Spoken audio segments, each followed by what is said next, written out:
Hello எல்லாருக்கும் வணக்கம். So இன்றைக்கி நம்ம சேனலில் என்ன ரெசிபி பார்க்க போகிறோன்னா, மீன் குழம்பு தான் பார்க்க போகிறோம். ஸோ நம்ம வந்து வீட்டிலே வந்து செம்ம டேஸ்ட்டாக எப்படி வீடே மணக்கிற மாதிரி மீன் குழம்பு செய்கிறதுன்னு பார்க்கலாம். ஃபஸ்ட்டு வந்து நான் மீனை வந்து வாஷ் பண்ணி எடுத்துக்கிறேன். கொஞ்சம் மஞ்சத்தூள் அப்புறம் சால்ட் ஆட் பண்ணி நான் ஃபிஷ்ஷை வந்து ஃபஸ்ட்டு வாஷ் பண்ணிக்கலாம். நல்லா வாஷ் பண்ணி எடுத்ததுக்கப்புறம் தேவையான பொருள் என்னென்னு பார்த்துடலாம். 2 பச்சை மிளகா வச்சுருக்கேன், சின்ன வெங்காயம் கட் பண்ணி வச்சுருக்கேன், அது போக முழுசாக கொஞ்சம் வெங்காயம், ஒரே ஒரு தக்காளி வச்சுருக்கேன், அப்புறம் கொஞ்சமாக பூண்டை நறுக்கி வச்சுக்கோங்க. தக்காளி வந்து பெரிய சைஸாக இருந்துச்சுன்னா 1 போதும். அதுக்கப்புறம் கொஞ்சமாக தேங்காய் துண்டு எடுத்துருக்கேன். இதில் நம்ம ஃபஸ்ட்டு வந்து புளி கரைசல் வந்து ஊற வைக்கணும். ஸோ இது நான் வந்து ஒரு எலுமிச்சை சைஸ் புளியை வந்து ஊற வச்சுருக்கேன். இப்போ வந்து நம்ம வெங்காயத்தை ஃபஸ்ட்டு வதக்கிடலாம். ஏன்னா வெங்காயத்தை வதக்கிறப்ப தேங்காயோடு நம்ம மசாலா ரெடி பண்ணணும். ஸோ அதனால் கொஞ்சமாக ஆயில் விட்டு இப்போ நான் வந்து முழுசாக கட் பண்ணி வச்சுருந்தேன்ல அந்த ஆனியன் ஃபுல்லாக வதக்கிக்கலாம்.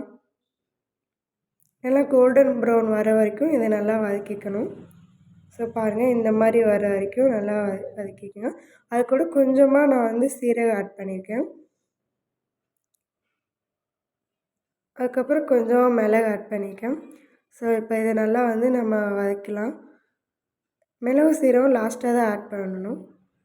இதுக்கப்புறம் இது கூட நம்ம தக்காளி எல்லாம் சேர்த்து வதக்கி எடுத்துகிட்டு இப்போ இதை நல்லா கொஞ்சம் ஆற வச்சுக்கலாம். ஏன்னா சூடாக இருக்கப்போ நம்ம அரைக்க முடியாது. இதுக்கப்புறம் நான் ஏற்கனவே நம்ம வச்சுருந்த புளி கரைசலை இப்போ கரைச்சி எடுத்து வச்சுக்கலாம். நல்லா கை விட்டு கரைச்சிக்கோங்க. அதுக்கப்புறம் அதில் கொஞ்சமாக கறி லீஃப் சேர்த்துக்கோங்க. அதில் கொஞ்சமாக வந்து நீங்கள் கருவேப்பிலை போட்டுட்டு அதுக்கப்புறம் அது கூட கொஞ்சமாக மஞ்சள்தூள் ஆட் பண்ணிக்கோங்க. ஸோ இப்போ இது எல்லாத்தையும் ஒரு பக்கம் நம்ம வச்சிடலாம். இதுக்கப்புறம் நம்ம இன்னும் மசாலா எடுக்கணும். ஸோ மசாலாவுக்கு வந்து தேங்காய், அது கூட நம்ம வந்து வதக்கி எடுத்து வச்சுருக்கிற தக்காளி வெங்காயம்லாம் சேர்த்துக்கலாம். ஸோ இதெல்லாம் இதில் ஒன்றா போட்டு கொஞ்சமாக தண்ணி ஆட் பண்ணி நம்ம இதை நல்லா கிரைண்ட் பண்ணி எடுத்துக்கலாம். ஸோ திக்காக கொஞ்சம் பேஸ்ட்டு மாதிரி வர மாதிரி நம்ம இது பண்ணி எடுத்துக்கலாம். தண்ணி வந்து கொஞ்சம் கொஞ்சமாக ஆட் பண்ணால் போதும். அப்போ தான் வந்து திக் பேஸ்ட் கிடைக்கும். இதில் நம்ம அரைக்கிறப்ப எந்த மசாலா ஆட் பண்ண வேணாம்.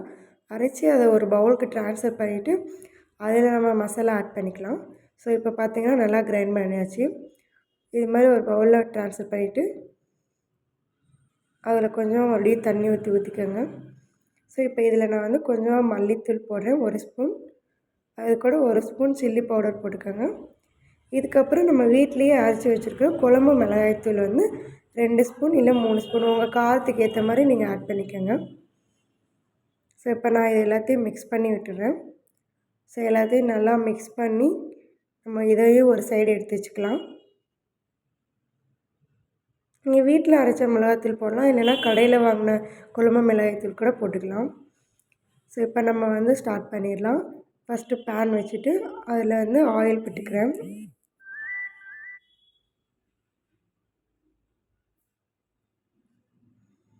ஸோ ஆயில் நல்லா சூடானதுக்கப்புறம்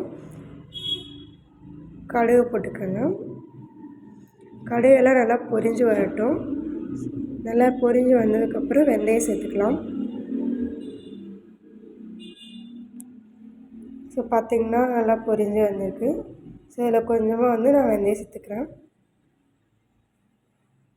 1 ஸ்பூன் வெந்தயம் சேர்த்தா போதும்.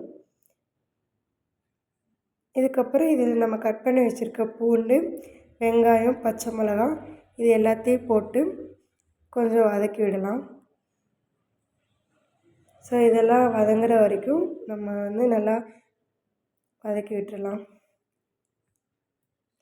இதுக்கப்புறம் ஆல்ரெடி நம்ம அந்த தண்ணியில் கருவேப்பிலை சேர்த்துருக்கனால இதில் கொஞ்சமாக மட்டும் ஆட் பண்ணி வதக்கி எடுத்துக்கலாம் நல்லா. இதெல்லாம் நல்லா வதங்கினதுக்கப்புறம் ஸோ அந்த பூண்டு வாசனையெல்லாம் போகணும். பச்சை வாசனையெல்லாம் போனதுக்கப்புறம் தான் இதில் நம்ம வந்து ஃபஸ்ட்டு புளி தண்ணி தான் ஊற்றணும். அதுக்கப்புறம் தான் மசாலா ஆட் பண்ணணும். ஸோ இந்த மாதிரி கண்டிப்பாக நீங்கள் ட்ரை பண்ணி பாருங்கள். அதுக்கு முன்னாடி நம்ம சேனல் இது வரைக்கும் சப்ஸ்கிரைப் பண்ணாமல் பார்த்துட்டு இருந்தீங்கன்னா கண்டிப்பாக மறக்காமல் சப்ஸ்கிரைப் பண்ணிக்கோங்க. உங்களுக்கு என்ன ரெசிபி உங்களுக்கு வேணும்னா கமெண்ட்டில் சொல்லுங்கள். நெக்ஸ்ட்டு நம்ம அந்த வீடியோ ரெடி பண்ணிடலாம். ஸோ இப்போ நான் வந்து ஆல்ரெடி எடுத்து வச்சுருந்த தண்ணி இதில் ஊற்றிட்டேன். அதுக்கப்புறம் நம்ம எல்லாத்தையும் மிக்ஸ் பண்ணி ஒரு மசாலா வச்சுருந்தோம் இல்லையா, அதையும் இதில் சேர்த்துக்கலாம். ஒரு டைம் மிக்ஸ் பண்ணி விட்டு இதில் சேர்த்துக்கோங்க. ஸோ இப்போ எல்லாத்தையும் நம்ம சேர்த்தாச்சு. இனிமேல் இதில் எதுவுமே போட வேண்டாம். சால்ட்டு மட்டும் கொஞ்சம் நம்ம ஆட் பண்ணணும். ஃபஸ்ட்டு இது எல்லாத்தையும் நல்லா கிண்டி விட்டுட்டு ஸ்டவ் வந்து நம்ம ஆன் பண்ணி விட்டுறலாம். இப்போ சால்ட் வந்து நான் ஆட் பண்ணிக்கிறேன். ஸோ சால்ட்டு போட்டு திரும்ப ஒரு தடவை கிளறி விட்டுட்டு இப்போ நம்ம இதை வந்து க்ளோஸ் பண்ணிடலாம். நல்லா கொதி வரணும். கொதி வந்ததுக்கப்புறம் தான் நம்ம வந்து ஃபிஷ் ஆட் பண்ணணும். இப்போ நம்ம எல்லாம் மிக்ஸ் பண்ணியாச்சு. ஸோ இதை வந்து நம்ம ஒரு மூடி போட்டு மூடி வச்சிடலாம். ஸோ கொதிக்கிற வரையும் நம்ம வெயிட் பண்ணலாம். இப்போ பார்த்திங்கன்னா நல்லா கொதிக்க ஆரம்பிச்சிருச்சு குழம்பு. ஸோ இப்போ வந்து நல்லா கொதிச்சிட்ருக்கு. ஸோ இந்த ஸ்டேஜில் வந்து நம்ம என்ன பண்ணணும்னா மீடியம் ஃப்ளேமில் வச்சுக்கோங்க அடுப்பை. ரொம்பவே கம்மி பண்ணிடணும். ஸோ இப்போ தான் நம்ம வந்து ஃபிஷ்ஷை வந்து சேர்த்துக்கணும். தள்ளி தள்ளி சேர்த்துக்கோங்க. ஒவ்வொரு மீனாக ஆட் பண்ணிக்கோங்க. ஏன்னா இதுக்கப்புறம் நம்ம கரண்டி வச்சு கிண்ட போகிறது எதுவுமே பண்ண போகிறது கிடையாது. அப்படியே தான் வேக விட போகிறோம்.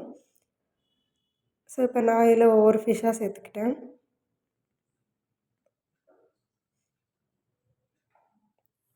நல்லா தள்ளி தள்ளி ஒவ்வொரு ஃபிஷ் ஆட் பண்ணிக்கோங்க. இப்போ வந்து நம்ம அப்படியே இதை திரும்ப க்ளோஸ் பண்ணி வச்சிடலாம். கரெக்டாக ஒரு 20 மினிட்ஸ் கழித்து பார்த்தோன்னா சூப்பராக வந்து நல்லா வெந்து வந்திருக்கும். ஏன்னா மீன் வந்து சீக்கிரமே வெந்துடும். ஓகே, இப்போ நம்ம மூடி வச்சிடலாம். 20 மினிட்ஸ்க்கு அப்புறம் வந்து பார்க்கலாம் எப்படி வெந்திருக்குன்னு. ஸோ இப்போ பார்த்திங்கன்னா நான் ஓப்பன் பண்ண போகிறேன்.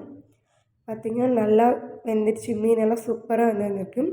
நீங்களே பார்த்திங்கன்னா தெரியும். ஓரத்தில் குழம்பு எல்லாமே எண்ணெய் எல்லாம் இந்த மாதிரி பிரிஞ்சு வரணும். ஸோ மீன் பார்த்திங்கன்னா நல்லா வெந்திருக்கு சாஃப்டாக. ரொம்ப வந்து வேக விட்டுறக்கூடாது, ஏன்னா குழஞ்சிரும்.